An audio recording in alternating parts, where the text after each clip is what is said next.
Ciao!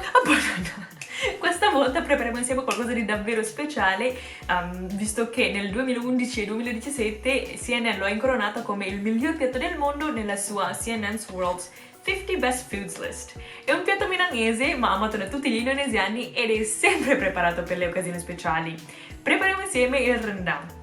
Rendang in realtà è un metodo di cucina creato per conservare la carne, visto che nel passato, senza frigo, la carne non durava tanto in un paese tropicale come l'Indonesia, e per questo, anche se ci sono ingredienti che non possono mancare, ognuno può anche mettere il suo tocco personale nel piatto. Questa ricetta mi è stata data dalla moglie di mio cugino, che è da quella parte in Indonesia, e lei vende anche rendang a Jakarta, quindi makasih banyak ya bunda. Ho modificato un po' la ricetta, visto che non si trovano alcuni ingredienti qua in Italia, ma il sapore è davvero come il rendang che trovereste in Indonesia. And yeah, that's pretty much it. Let's just get started.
And that's it. Se vi piace il video, per favore mettete like e condividetelo con i vostri amici.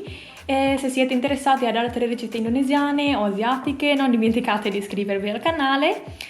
Per feedback o richieste, lasciami un commento e ci vediamo nel prossimo video. Ciao!